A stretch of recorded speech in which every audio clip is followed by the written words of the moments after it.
SASDOவின் பிரதான செய்திகள். முதலில் தலைப்புச் செய்திகள். சகோதரன் உதவியுடன் கணவனை கொடூரமாக கொன்ற மனைவி, பரிதாபமாக உயிரிழந்த பெண், இருவர் வைத்தியசாலையில்.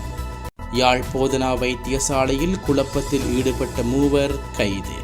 புங்குடு தீவிலிருந்து கடத்திச் சென்று கொலை செய்ய முயற்சி, வெளியான பகீர் தகவல். காதல் உறவால் பறிபோன இளைஞரின் உயிர். சீனாவுக்கு எதிராக வரி விதித்து வர்த்தக போரை தீவிரப்படுத்தியுள்ள அமெரிக்கா. தொடர்பன விரிவான செய்திகள். தாயகச் செய்திகள். அம்பாந்தோட்டை பெலியத்த கொஸ்ககொட பகுதியில் கணவனை விஷம் வைத்து கொலை செய்த குற்றச்சாட்டில் மனைவி கைது செய்யப்பட்டுள்ளதாக போலீசார் தெரிவித்துள்ளனர். இந்த கொலை சம்பவம் கடந்த 20ஆம் தேதி இடம்பெற்றுள்ளதாக போலீசார் தெரிவித்துள்ளனர். கொலையுடன் தொடர்புபட்டவர்கள் என்ற சந்தேகத்தில் உயிரிழந்த நபரின் 45 வயது மனைவியும் அவரது சகோதரரும் நேற்று கைது செய்யப்பட்டுள்ளனர். 3 பிள்ளைகளின் தாயான உயிரிழந்தவரின் மனைவிக்கு உதவினார் என்ற குற்றச்சாட்டின் கீழ் அவரது சகோதரன் கைது செய்ய தனது கணவனின் மது கோப்பையில் விஷ ரசாயனத்தை கலந்து கொலை செய்ததாக மனைவி பெலியத்த போலீசாரிடம் தெரிவித்துள்ளார். சம்பவ தினத்தன்று வீட்டில் மறு அருந்திய போது ஏற்பட்ட சுகையினம் காரணமாக அவர் உயிரிழந்துள்ளதாக போலீசார் குறிப்பிட்டுள்ளார்கள். பிரேத பரிசோதனையில் விஷம் அறிந்து உயிரிழந்துள்ளதாக வைத்தியர்கள் அறிக்கையிட்டுள்ளனர். நாட்டில் சமீப நாட்களாக நிலவி வரும் மோசமான வானிலை காரணமாக வீடு ஒன்றில் மீது மரம் விழுந்ததில் பெண் ஒருவர் உயிரிழந்துள்ள சம்பவம் பெரும் சோகத்தை ஏற்படுத்தியுள்ளது. இந்த சம்பவத்தில் மற்றொரு பெண், ஆண் காயமடைந்து வைத்தியசாலையில் அனுமதிக்கப்பட்டுள்ளதாக போலீசார் தெரிவித்துள்ளனர். குறித்த சம்பவம் கப்புத்தளை போலீஸ் பிரிவுக்குட்பட்ட பங்கொட்டிய பகுதியில் இடம்பெற்றுள்ளது. காயமடைந்தவர்கள் தியலத்தலாவை வைத்தியசாலையில் சிகிச்சை பெற்று வருவதாகவும் தெரிவிக்கப்பட்டுள்ளது. சம்பவம் தொடர்பில் கப்புத்தளை போலீசார் மேலதிக விசாரணைகளை மேற்கொண்டு வருகின்றனர். யாழ்ப்பாணம் போதனா வைத்தியசாலைக்குள் மது போதையில் நுழைந்து பாதுகாப்பு உத்தியோகத்தர்களுடன் முரண்பாட்டில் ஈடுபட்ட குற்றச்சாட்டில் மூவர் கைது செய்யப்பட்டுள்ளார்கள். குறித்த சந்தேக நபர்கள் வைத்தியசாலையின் நோயாளிகளை பார்வையிட நேரம் முடிந்த பின்னர் தம்மை உள்நுழைய அனுமதிக்குமாறு பாதுகாப்பு உத்தியோகத்தருடன் முரண்பட்டு குழப்பத்தில் ஈடுபட்டுள்ளனர். இதனைத் தொடர்ந்து வைத்தியசாலை நிர்வாகம் யாழ்ப்பாணம் போலீஸ் நிலையத்தில் முறைப்பாட்டை பதிவு செய்த நிலையில் கைது நடவடிக்கை முன்னெடுக்கப்பட்டு வருகிறது. மேலும் அண்மை காலமாக யாழ்ப்பாண போதனா வைத்தியசாலைக்குள் நுழைந்து மது போதையில் குழப்பத்தில் ஈடுபடும் சம்பவங்கள் அதிகரித்து வருகின்றமை குறிப்பிடத்தக்கது.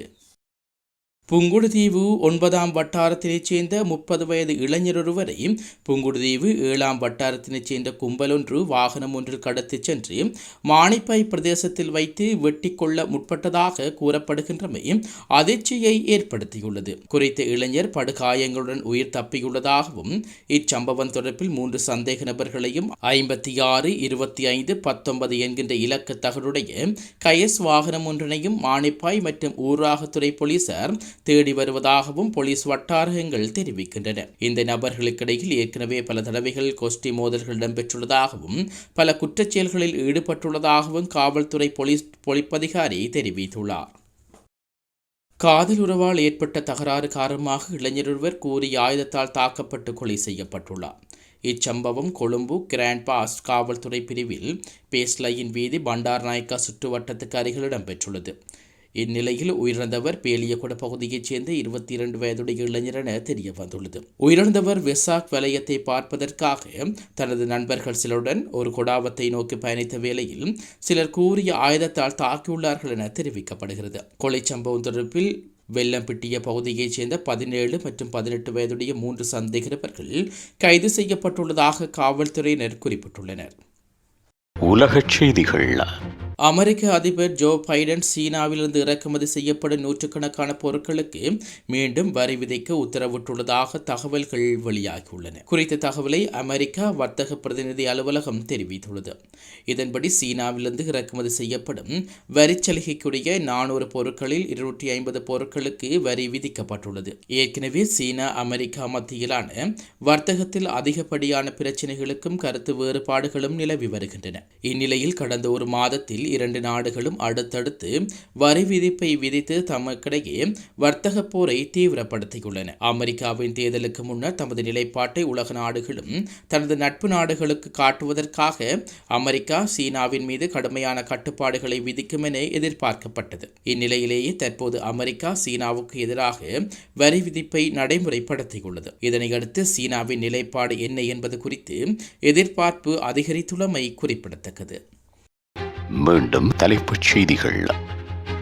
சகோதரன் உதவியுடன் கணவனை கொடூரமாக கொன்ற மனைவி, பரிதாபமாக உயிரிழந்த பெண் இருவர் வைத்தியசாலையில். யாழ் போதனா வைத்தியசாலையில் குழப்பத்தில் ஈடுபட்ட மூவர் கைது. புங்குடு தீவிலிருந்து கடத்திச் சென்று கொலை செய்ய முயற்சி, வெளியான பகீர் தகவல். காதல் உறவால் பறிபோன இளைஞரின் உயிர். சீனாவுக்கு எதிராக வரி விதித்து வர்த்தக போரை தீவிரப்படுத்தியுள்ள அமெரிக்கா.